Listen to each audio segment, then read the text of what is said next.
So one of these days, if I actually wanted to destroy your career, Well, I would put out those little conversations we have just seconds before we come on air. It's amazing that I actually say worse things off air than I do on air. It is It's amazing. It is hard to amazing. understand, isn't it? We've just done a couple of serious podcasts and we're kind of like in the mood for a bit of a laugh, and you're just pointing out, let's have a laugh about this one, eh? Yeah. I mean, look, it's always a bit strange to be having a bit of a joke before some of these podcasts, but look, this one is not the most serious of stories we've ever reported on here. No. But Nathan Kinsella, an old friend of mine, Real IRA man, who went into Portlaoise prison to start serving his sentence. Confusing slightly, he pleaded guilty on these tax offences, even though he was initially brought before the courts on money laundering. Really interesting character, but he started off his sentence in Portlaoise prison, handed himself over, the tough man, as he always is, and likes to think that he still has kudos wherever he goes. Gets into Portlaoise prison and within a couple of hours is been held in a secure area to be transferred to the Midlands because some of the activities of his past, shall we say, came back to haunt him big time. Yeah. I mean, Nathan Kinsella, I suppose he knows he's going to get some sort of custodial sentence, doesn't he? When it finally comes to sentencing hearing. But when we first started writing about Nathan Kinsella, he was part of Alan Ryan's Real IRA gang. He was certainly he was probably the hard man beside Alan Ryan. And he's from the North Inner City and he spread a bit of fear around there. People weren't really willing to mess with him, even serious, proper criminals. But those days are past, are they? As he comes in and I suppose what you're seeing is, does he even qualify as a dissident anymore, Nathan Kinsella? I don't think so, really. I mean, what are they? The remnants of the remnants of the Real IRA who are well and truly gone and over. And I mean, there's some of them still in prison from previous crimes. But currently, this is what I find extraordinary about Nathan Kinsella. I've said this to you before. So we heard, and we did a recent podcast on him about what he pleaded guilty to and what was said in court. And of course, he pleaded guilty because he was caught with all this money that had gone through bank accounts related to him and his current partner, Jennifer Dunn, who originally worked out in Finstown Castle, which is part of the Mansfield estate. And Nathan Kinsella has been knocking around with Jim Mansfield Jr. for years, not on a totally friendly basis. I mean, we did hear in a previous court case that both him and Alan Ryan were being paid protection money. Yeah. You know, when a bit of money is passed over, it's not quite a friendship, is it? It's a little bit of a kind of a lean-on friendship. Obviously, people think that they're getting something from one another in these business relationships. But so he's down around there. And of course, we hear when he pleads guilty to this tax offence that he has all this money. It's 200,000 plus, nearly 300,000 euro. He hasn't been working. And where did he get the money from? Well, he was gifted it by a millionaire friend of his who just gives him money. Yeah. He just gives him money. Yeah. And Nathan Kinsella has also been living in a house in Blackrock worth €1 million. He doesn't own it. It's owned by a builder who was also tangled up with the Mansfield business and who was threatened by Mansfield at one point. And Nathan Kinsella, this builder, has very generously allowed Nathan Kinsella live in that house for free. Yeah. And that's how he operates. And he still goes around and is able to claim that money from obviously his millionaire friend who's so generous to him. But I don't get it. I don't understand. I mean, he's told the courts this time round that he's seriously ill. Yeah. And there certainly is something wrong because there was medical records handed to the court which were accepted, which delayed his custodial sentence. He was able to hand himself over as such to Portlaoise prison because of this illness. And I know what he's told friends and others that he has, and it's a very serious illness and one which he may not recover from, or so he says. And yet he is still going around able to... Yeah. And you see, it's earn his crust through essentially bullying. But it's so. I mean, what we're speaking about here is that when he did land in Portlaoise prison, he was told, or prison officials learned in no uncertain terms, that Eamon Cumberton was not going to accept them in the jail, and that he had problems with him, and that he wasn't going to be safe. Eamon Cumberton is currently serving a life sentence for his role in the feud murder of Michael Barr. Michael Barr was shot in the Sunset House in the North Inner City. He was, when he was buried, he was described as a member of the IRA. But the Cumberton was, of course, working for the Kinahan cartel at that point, and Barr had been identified by them as they believed that he was somebody who was involved in the Regency Hotel attack. Something that is very strongly and firmly denied by Michael Barr's family, and consistently denied, but on the record.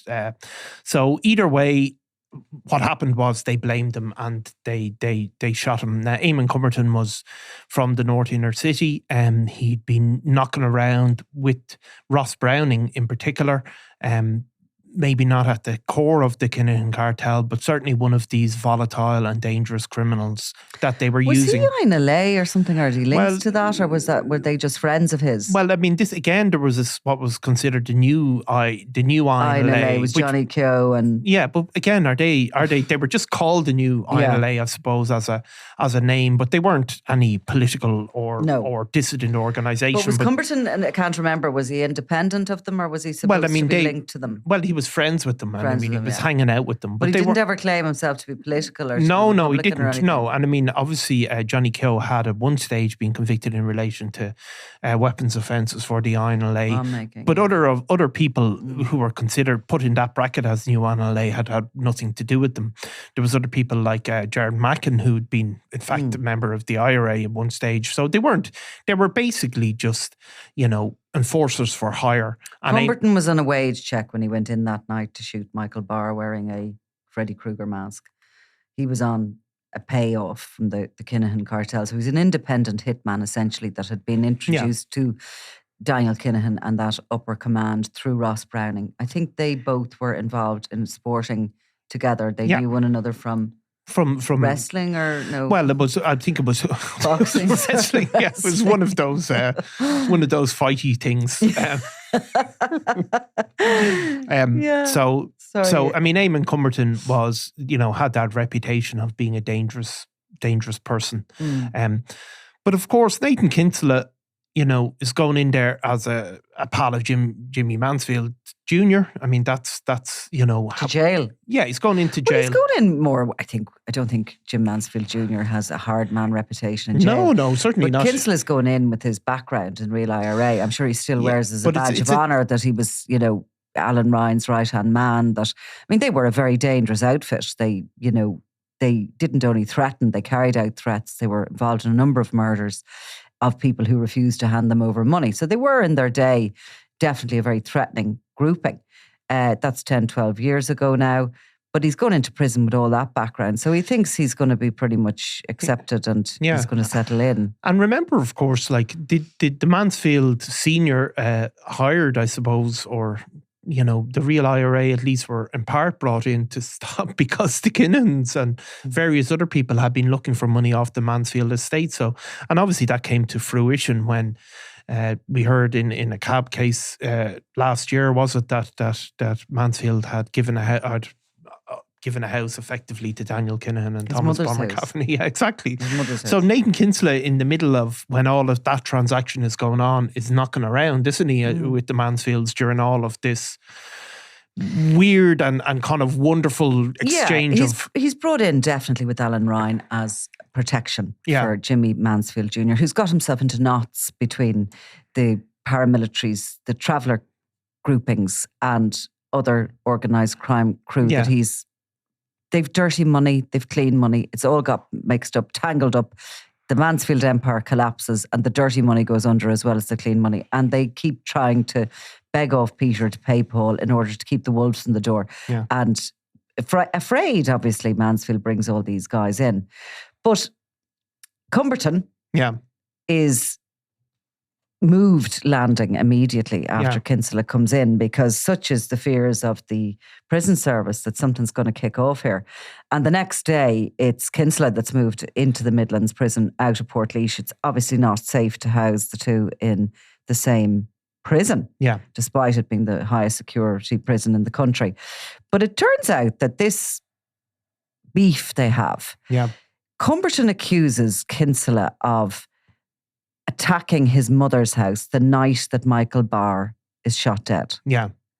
And that's what he accuses him of. Obviously, we don't have Kinsella on the end of the phone to deny or agree or whatever about that. But I had always heard a whisper of that going back years.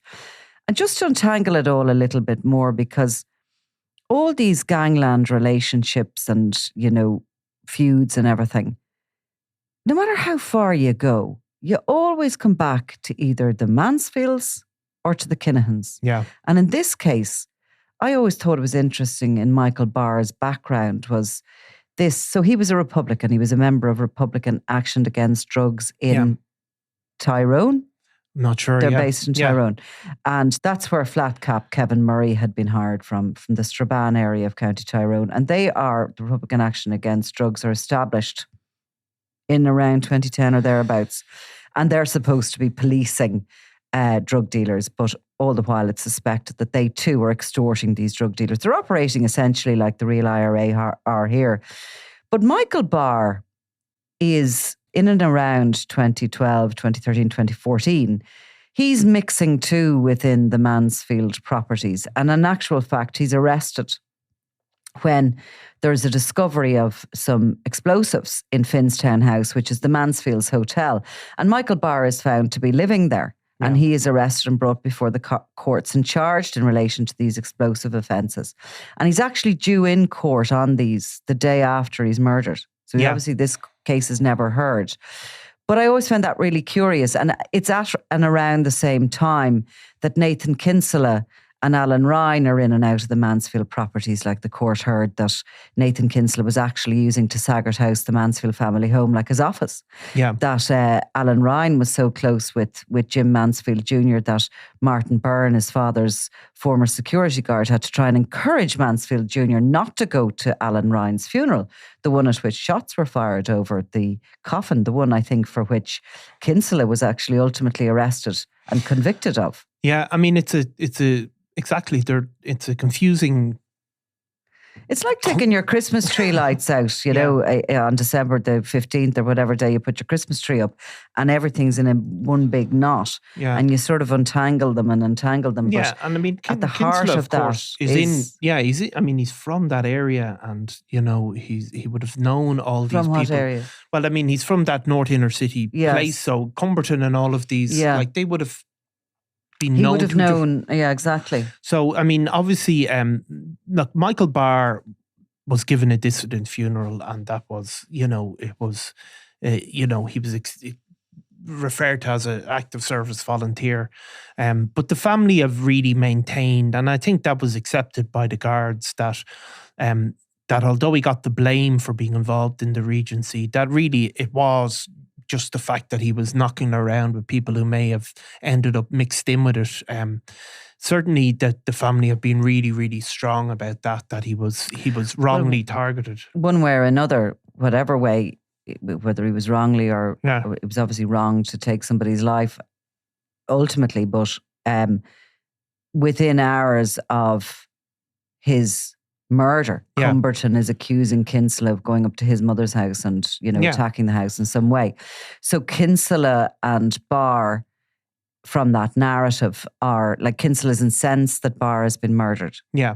And he's going to go and take some sort of vengeance for this. Yes. And remember according to Cumberton. Yeah. And that did happen constantly during the feud. That somebody would be shot and then there'd be the houses of family members would be attacked. It happened repeatedly to innocent members of the Hutch family and innocent members of, who were involved in the Kinahan cartel. So he's obviously accused. Eamon Cumberton is from up kind of on the north inner city, up near the Mater Hospital kind of area, and he's saying that his family home was attacked, and that's come back to haunt Nathan Kinsella, because I think, as far as I remember, Jimmy Mansfield Jr. fitted into Portlaoise prison without that same level of threat. Well, I think that's because Desi O'Hare was there, to be honest with you. And Desi O'Hare was able to kind of keep an eye out for him. Of course, Desi O'Hare recently released in relation to an incident that happened yet again on a Mansfield property. The last of his most recent sentencing. But Kinsella, I find kind of fascinating because, so he's all this that has gone on in his background, and now they've investigated him and they've come up with, the state have come up with these tax, essentially, charges. Is there any further ongoing investigations going on in the background? Certainly there was a number of different police units that were involved. They were from various different elements of the Gardaí that were involved in keeping an eye and taking close interest in Kinsella. But he has come from this background in paramilitary thuggery, and he's obviously got a bit of a sniff of, you know, he likes the idea of living and using the Mansfield property as his own. I mean, he's in and out of it. He settles in very well into some sort of a relationship with Jim Mansfield Jr. Is it a friendship? Is it a business relationship? We have seen them together a lot, and certainly looking as if they are more than, it's more than a business relationship. They appear to be friends. So he likes that lifestyle, and he's obviously found a property which a builder has very generously allowed him live in for free, worth $1 million in leafy black rock. Yes. Very leafy black rock. And there he's settled down with his new partner, because I think he had left his old home in the North Inner City, and his partner, and up to 6 or 7 children that he'd had with her. So he's sort of established this totally new existence and life, and he's going around dressed pretty respectably and claiming to be and seriously ill. And obviously there is more to that than others would suspect, because these medical reports have gone before the court. So what is he doing? Well, I mean, are you saying that if you were Jim Mansfield Jr. and you had $250,000 to spare, you wouldn't be giving it to Nathan Kinsella to protect you? You'd look for...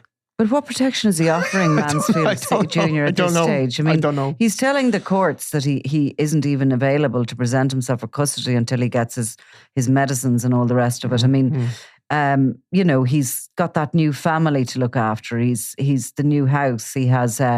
he's projecting himself certainly now as a very different character than his background would suggest. I'm just wondering what he's doing and what the future holds for him. I'm sure it doesn't go down very well amidst the sort of the community in the prison, which were once people he mixed with. You know, he's removed out of that prison within 24 hours, such is the threat to him. Well, look, I think in what can happen in prison, there's a couple of things. For a start, there's some prisoners, even if they're told their lives are under threat, they'll refuse to go into the kind of protected wings because it makes them look weak and possibly look like they're informing. So we've seen that before, that the people that get advised you're not safe to go into the general population, and they'll put themselves in anyway. Obviously, in this situation there, Eamon Cumberton is, you know, whether, you know, the threat is meant to emanate from him, he's not being moved. It's Kinsella that's being moved. And he's not been accepted into the Real IRA wing there at the prison where we know the Butterley killers are being held. So they do actually have their wing.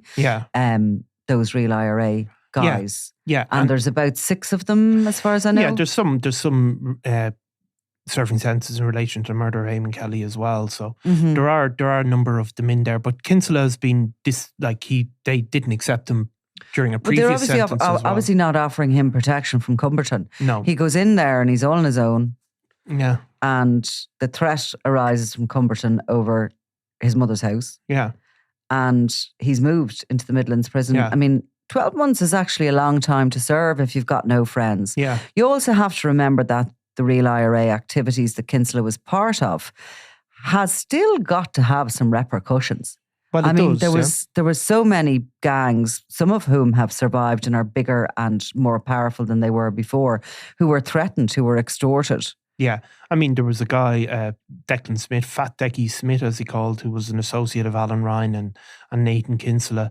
And once Alan Ryan was killed, Declan Smith was ultimately killed again by somebody it is suspected, though nobody was ever charged, in revenge, who didn't feel it was possible to get revenge on him while Alan Ryan was alive, and that gang were at their pomp. But once Declan Smith was, he was actually also, like Nathan Kinsella, kneecapped by the IRA and kicked out for alleged misuse of Republican funds, let's put it that way. So that protection is gone, and those grudges can last a long, long time. And sure, look, we saw that with Robbie Lawler as well. You know, some of those grudges came back to haunt him 20 years after certain acts, or at least be a part of that played a part in things. So, yeah, Nathan Kinsella, I think you can see from the fact that he's being moved, shows where his status in that world is. It's a far lesser status than he had at one point during his pomp. And yeah, I don't know if I'd be relying on him for protection. No, indeed not. Nor maybe be as generous as well, his millionaire friend. Possibly not. But like, definitely not as generous. If you had it, like. If I had it, I'd get somebody else. You'd give it to someone else? I'd get somebody else, yeah. Oh, you'd get someone else to protect you? Yes, I would. Would you give it away if you had it? I wouldn't, Nicola. You know. And on that note, we'll end it. Thanks, Niall. Thanks. I'm Nicola Tallant, and you're watching Crime World, a podcast about criminals, drugs, and the underworld in Ireland and across the globe. Make sure you subscribe to our channel and turn on notifications so you can be the first to watch all our latest episodes. You can also listen wherever you get your podcasts.